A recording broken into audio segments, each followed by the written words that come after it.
In this video, I'll use my build as an example to explain something that almost no other guide talks about, the core principles that need to understand when creating a build for long Infinite Archive runs. Let's get started. For this build, I choose a pure Nightblade. It's not the strongest class for the archive, but it's the one I enjoy the most. It's comfortable, familiar, and work well for me. Of course, you can use any class you prefer, or use subclassing system. First principle, resistance. Your physical and spell resistance should always be 33k and little more. If it's lower, enemy will kill you very quickly. To reach this cap, I use a Nightblade skill together with the Lady Mundus Stone. You also can invest champion points into defensive star that increase your resistance. Second principle is status effects. Status effects are one of the biggest source of damage in the Infinite Archive. For single target, I recommended weakness to elements, specifically the morph that apply major reach while also inflict 3 elemental status effects. The second skill I use is Elemental Explosion, creating through the scribing system. Third principle, reducing incoming damage. This is where major Cowardice and minor Cowardice become extremely important. Major Cowardice reduce the target's weapon and spell damage by 413, while minor Cowardice reduce it by another 215.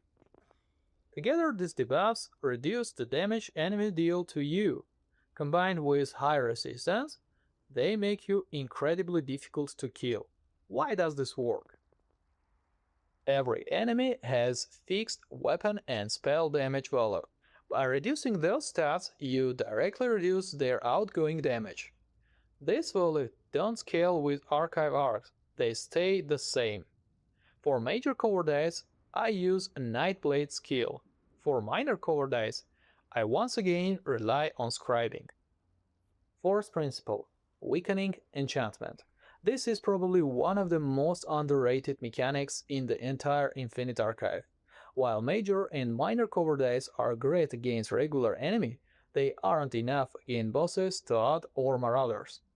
That's where the Weakening Enchantment comes in. Its base value is 268, but you can increase it dramatically. Here's what you need: a two-hand weapon, the infused trait, the attuned enhancement vision, which increase enchantment effectiveness by 75%. You can also use sets like Taru, Pack, and Conqueror. In practice, your Weakening Enchantment can reach around 3000. Combined with major and minor Cowardice, you'll reduce enemy weapon and spell damage roughly 3500. Since every boss and every Marauder has less weapon and spell damage than that, their damage is reduced to 0. The next one is health. During the early arcs, I don't recommend putting all of your attribute points into health. However, once you reach arc 5, I strongly recommend moving all of your attributes into health. Next one, health recovery. You don't necessarily need a dedicated healing skill. In my case, I'm playing an Orc Nightblade and use Leeching Strike for passive healing. Orcs also have a racial passive that provide additional sustain in a similar way. On top of that, I highly recommend using the Ring of the Pale Order. For most builds, that's all the healing you ever need. Next, the most important visions. As you progress through the Infinite Archive, you'll collect many different visions. The most valuable ones are Focus Efforts. Greatly increase your status effect damage. Attuned Enhancements. Boost your enchantment straight. Extended Favor. Increase the duration of your major and minor buffs.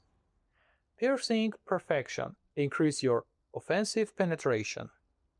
Everything else depends on your build and can be adjusted to fit your playstyle.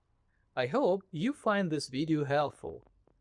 If you learned something new, don't forget to subscribe and leave a like.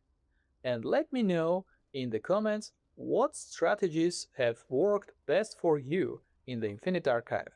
Thanks for watching, and I'll see you in Tamriel.